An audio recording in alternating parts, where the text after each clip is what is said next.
Good morning everyone, this is Jaynesh from grade 3.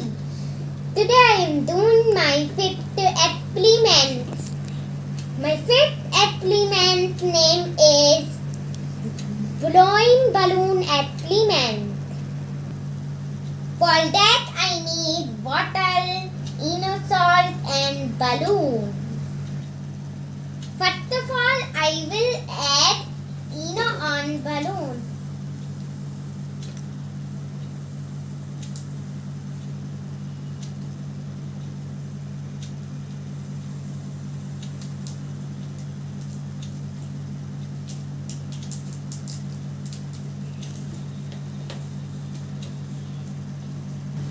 Now I am fitting balloon on it.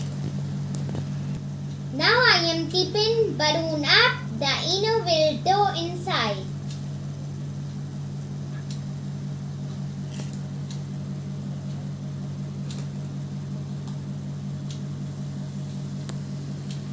What is happening?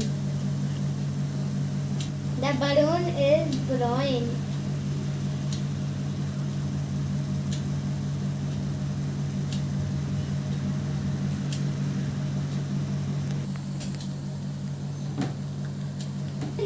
Now the balloon has blown bottom added. Why the balloon is blowing?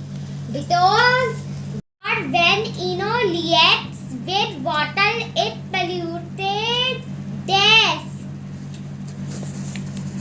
and the balloon blows. Thank you.